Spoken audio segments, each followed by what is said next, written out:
Hello again and welcome back to Tyson's Enduro Workshop. Today I'm just going to, or on this video I should say, maybe not just in today, just going to go over stripping down and cleaning the starter motor on the GasGas. This is still working fine, my electric starter is still working good, but I think part of that's regular maintenance. So we'll get into it. One thing I should note straight up, before you pull your motor apart, make sure you mark it between the two end cases and the middle bit. Some of them do have clear markings on them. This is a 15 model and they didn't actually have that, so I've just scribed a line down through it on both sides so that I can tell. If you turn that middle can around 180 degrees, the motor will actually go in the opposite direction. So before you do anything, mark your starter motor. The other thing that's interesting to note is these two bolts are the only imperial bolts I've found on the entire bike. I'm not sure why they did that, but from my reckoning they are 732. Don't use metric on them, you'll strip them out. So anyway, we'll get into stripping this thing down. First thing is just to take off the positive contact lead here. That's going to need a good clean out through there. Don't lose the nut, should be a washer there as well. So we'll just sit those to one side. Then I'll just get straight into popping out these two bolts here. They hold the whole starter motor together.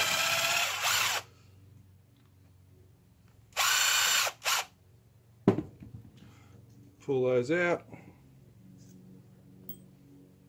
And then, all going well, give this a slight little twist. Pull off the front end cap.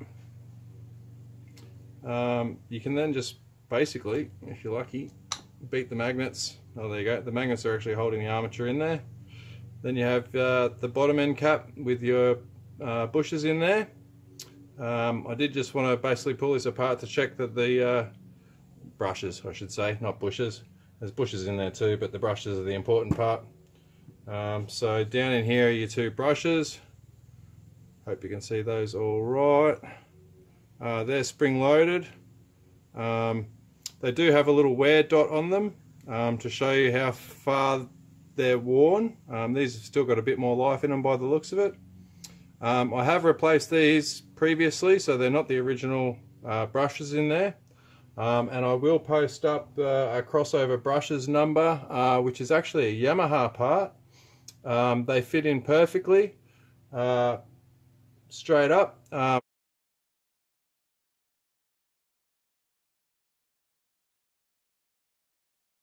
One of them is held in by this Phillips head screw here, and the other one, which goes to the positive terminal, is actually soldered on. So if you're going to replace your brushes, make sure you've got a soldering iron handy and a little bit of solder, because you will need that. Anyway, I'm just going to go through, we'll slowly give all this a good clean up. It's looking pretty grubby in there. We'll clean up the commutator a bit. Brushes are looking good, so I probably won't need to replace those at this stage in time, but I will probably order some new ones as we are getting close to that wear dot on either side. Anyway, we'll keep going with it. I hope this is helpful to you all. Don't forget to like and subscribe if my content is useful. Does help me out a lot, and it's greatly appreciated. Okay, so one thing that is relatively important if you are pulling your starter motor apart, leave your armature within the can that has the magnets. From what I've been taught, if you leave the armature out of the magnets for an extended period of time, the magnets can lose their magnetism. So pay a bit of attention to that. There has been some issues, I think, with starter motors and maybe even the stators and stuff, with some of the magnets in there losing their magnetism. I suspect that might be part of the reason, but do keep that in mind. So just leave that all sitting together for now. First thing we're going to look at here is the front end cap. There is a roller bearing in this end here, I believe, and a couple of little washers and stuff on here. So I've just got my little pick here. So the first thing that comes out of there, if I can get it, is this little spacer washer. So we'll just pull that out of there, sit that down. The next is this little lock washer here. It can only pretty much go in in one place, but it definitely has an orientation. So I like to try and keep all my bits up, and I'll just sort of lay them out in order as I pull them out. Then we can see here we've got a rubber seal, and inside there is the roller bearing. So I'm going to give all this just a bit of a clean down with some parts cleaner. I won't be too aggressive on that roller bearing inside there. From my experience with roller bearings, they've got a bad habit of falling apart if you play with them too much or clean them too well. So we'll just give that a bit of a rudimentary clean, but I'll certainly be cleaning out all this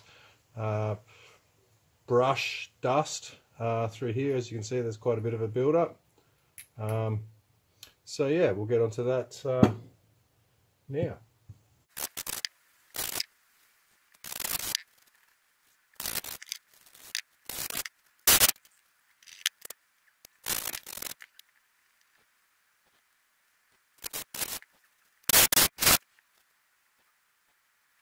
Okay, so we've given the end cap here a good clean. My roller bearing has managed to stay together.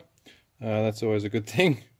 We will have to re-grease all that, particularly around this rubber seal here. Hang on, I'll just make sure that's in frame. So the groove inside the rubber seal there, we'll make sure that we've got a good layer of grease in there before assembly. But anyway, we'll move on to the next bit. Basically the same thing, just going to take this apart, give it a bit of a clean. I'm not going to do anything crazy like drop it in the ultrasonic cleaner or anything like that. Particularly with the armature, we do have like epoxy resin and stuff like that sort of holding the armature together. So I'm just going to give that in particular the armature just a quick going over with a little bit of parts cleaner and some compressed air. The can here, again, not going to do anything too aggressive. We do have the magnets inside here, so we're just going to give that a quick wipe out. There's really not that much gunk in there, I should say. It's mostly just a bit of brush dust, so carbon dust essentially. So again, we'll get on with that.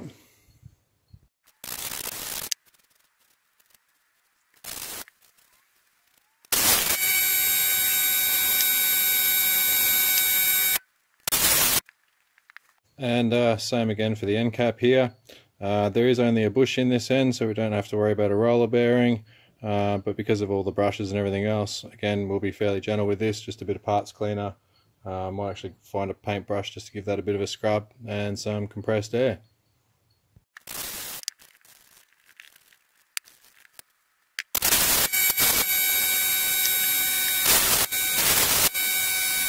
Okay, so we've got everything nice and clean in there. One thing that's probably worth noting, the brushes are definitely spring-loaded. If they popped out while you're cleaning them, just make sure you get the spring and put that back in there. They do tend to move a bit more freely once they've been cleaned, and you do want to make sure that they do go in and out. And again, I don't know if you get close enough here, you can actually see that wear dot there. If you can't see that dot, your brushes are worn out, so make sure they're visible. As I mentioned before, these don't look too bad, so we'll leave them in there for now.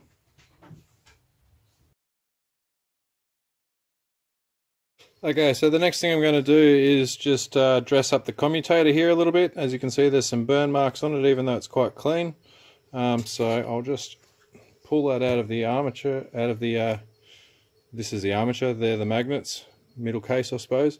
I've just got some 1200 grit emery cloth here. I'm just going to gently go over the commutator just to see if we can't give that a bit of a clean up. I used to play around with radio controlled cars and with electric motors, and from my understanding, having a good clean commutator that's nice and smooth and polished is very important. Make sure you've got a good contact area.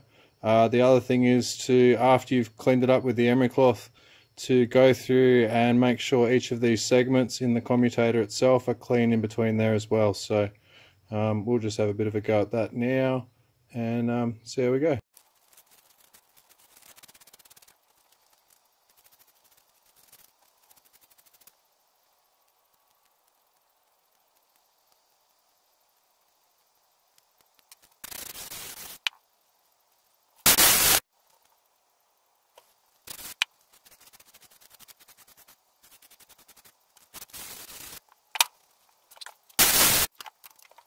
Okay, so you can see we've got that quite nice and shiny and clean. Hopefully that's going to focus for me there.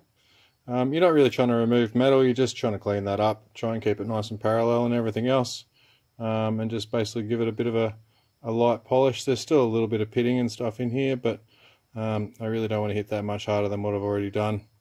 You're basically just wearing out the commutator then, so I think that's looking pretty good myself. And when you're done, don't forget just to drop it back in the can. Doesn't really matter which way as such, but just make sure you leave that in there for now to make sure you keep your magnetism in the magnets. Okay, we're pretty much ready for some reassembly now. First thing we're going to do is go through and just grease up the bush in this end here and the roller bearing in the front case. I'm just going to use a bit of moly grease. I use Penrite with a fair bit of Penrite stuff, find it really good quality. I will be showing you something else with the seals on the case later because I want those to be waterproof seals, but for now I'm just going to use a little bit of moly grease, put a tiny light little dab in that bush and spread it around a little bit, try not to make too much of a mess in there, and also go through and do the roller bearing as best as I can and make sure the seal lip or the groove inside the seal is well filled with moly grease. That's going to be a bit of a challenge. Normally I just do that with a finger, but my fingers are way too big to get in there to smear that in, so I might have to find something that I can just push the grease in there with, but yeah, we'll see how we go with that.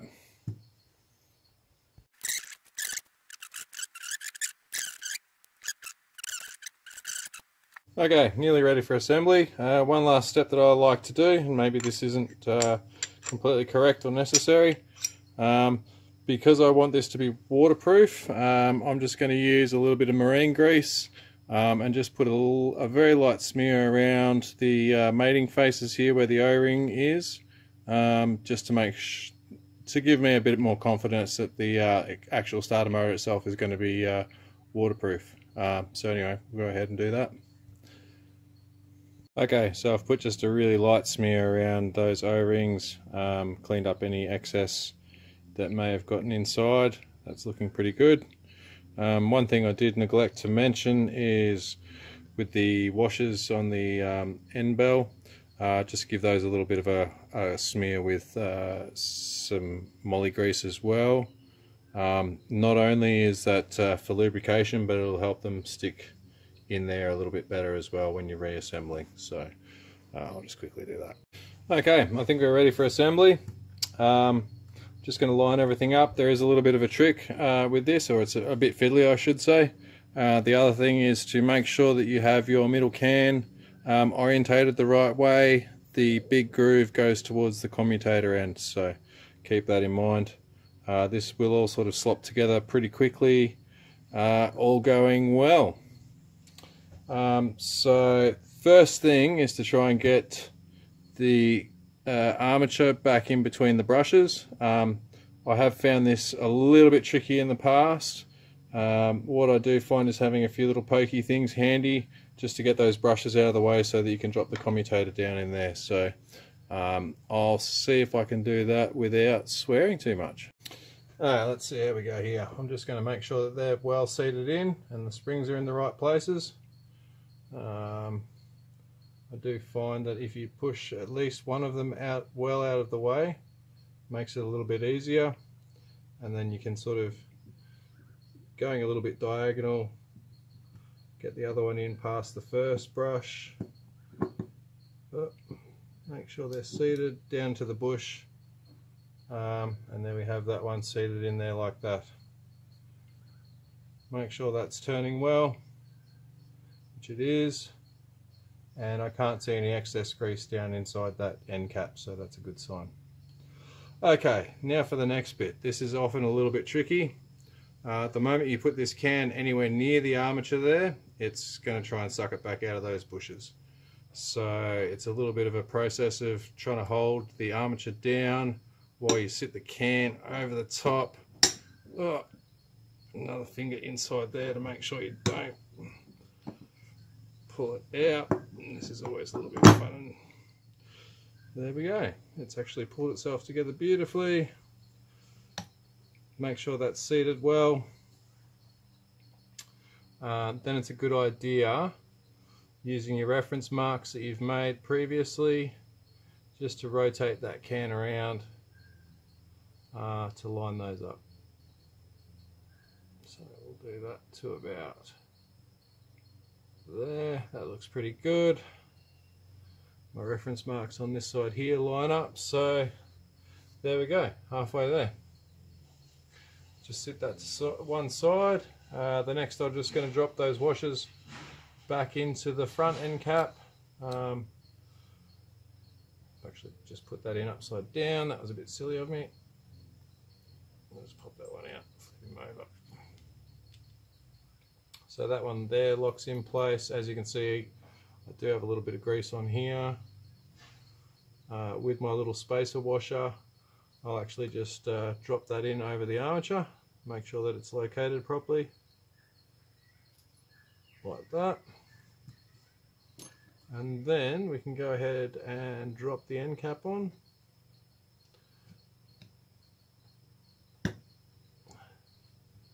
Again with a little bit of a twist, and again I'm going to make sure that that lines up with my reference marks that I had put on here previously. Giving it a little bit of a twist is always a good thing too, just to help smear that grease in around that O-ring and make sure you've got a good seal there. So all going well, everything should line up, and it should just be a matter now of dropping your bolts back through.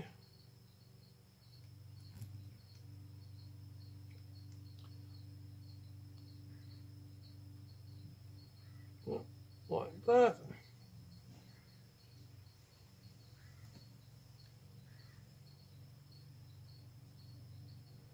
And that's good to just tighten up now.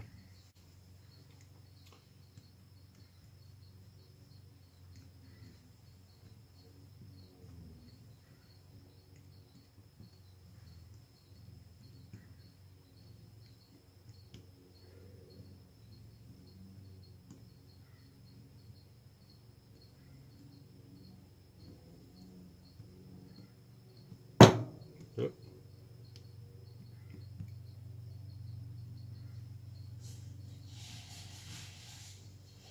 I'll just gently do each one slowly, just to make sure everything goes back together square. And these are very small threads, I think they're only M5 or something, so obviously we don't have to be putting any ridiculous torques on them, just reasonably firm. Just double check those and make sure they're about the same. I'm really not using very much force on here at all.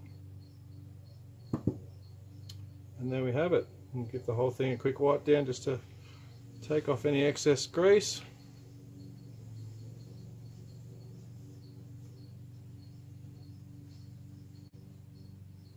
Now, I've got a good amount of grease around this end here, so we've got a good seal. I'm going to give that just a bit of a rotation to make sure it's turning freely. It will kind of chug, excuse me, chug a little bit, I guess is the best way to describe it, but that's just where it's being attracted to the magnets in there. If it's ridiculously stiff, you know, as you can see I'm only using 2 fingers and it's turning quite freely. If it is really stiff, I'd be looking at either the roller bearing in one end or checking the bush in the other, or your alignment, but that's rotating quite nicely.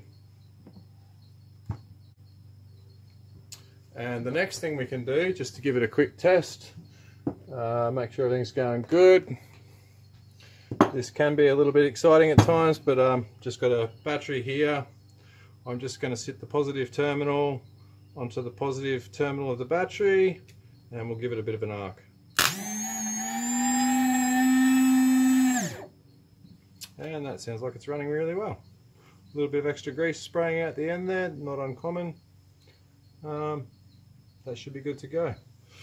Before I put this in the bike, a couple of little side points. So we'll make sure that this terminal here is nice and clean, as well as the washer and nut that hold on your positive lead. And the other thing that I find very important, as you may have seen in previous videos, I actually have my negative lead bolted directly to the starter motor itself. I will just be cleaning up this area here with a little bit of emery cloth just to make sure that we do have a really good connection there. So anyway, hope that was useful. Please don't forget to like the videos. It does help out with the algorithms. And subscribe if you haven't already. And if you think anyone else might benefit from this, please share.